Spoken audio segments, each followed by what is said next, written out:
নমস্কার বন্ধুরা, পুষ্পর রান্নাঘরে তোমাদের সবাইকে স্বাগতম। আজকে চলে এসেছি। দেখো, 2 পিস চিতল মাছের পেটি ছিল, সেটাই আলু দিয়ে ঝোল রান্না করব, তোমাদের সঙ্গে শেয়ার করছি। সেটাই, চলো মাছটা ভেজে নিই। সঙ্গে আমি একটা ছোট সাইজের আলুও দিয়ে দিয়েছি, তো আলুটাও ভাজা হয়ে যাবে, কারণ 2 পিসই মাছ, জায়গা অনেকটা আছে কড়াতে। চলো মাছটা উল্টে নিই।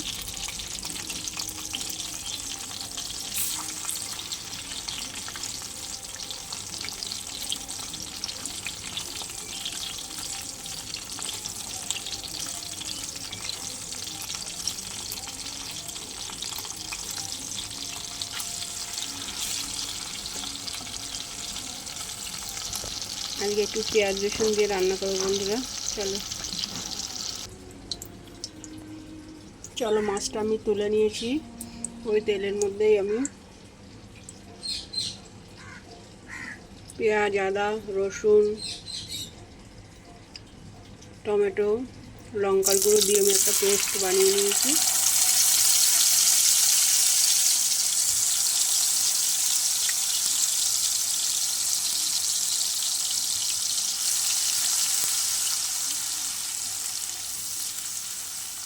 ওটাই আমি দিয়ে দিলাম। শুধু অ্যাড করবো আমি হলুদ গুঁড়ো আর লবণ, স্বাদ মতো লবণ দিলাম। মশলাটাকে বেশ ভালো করে কষিয়ে নেব।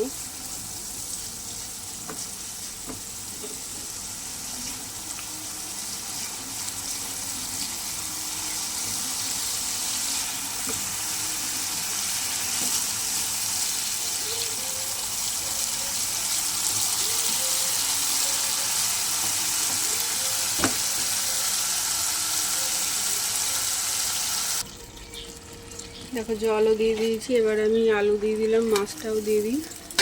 এবার আমি ঢাকা দিয়ে দেবো। দেখো বন্ধুরা, আমি গরম মশলা দিয়ে দিয়েছি, প্রায় আমার হয়ে এসছে। এবার আমি নামিয়ে নেব। তোমাদের যদি ভালো লাগে তাহলে তোমরা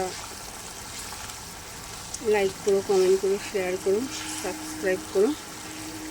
চলো আজকের মতো রাখি, টাটা।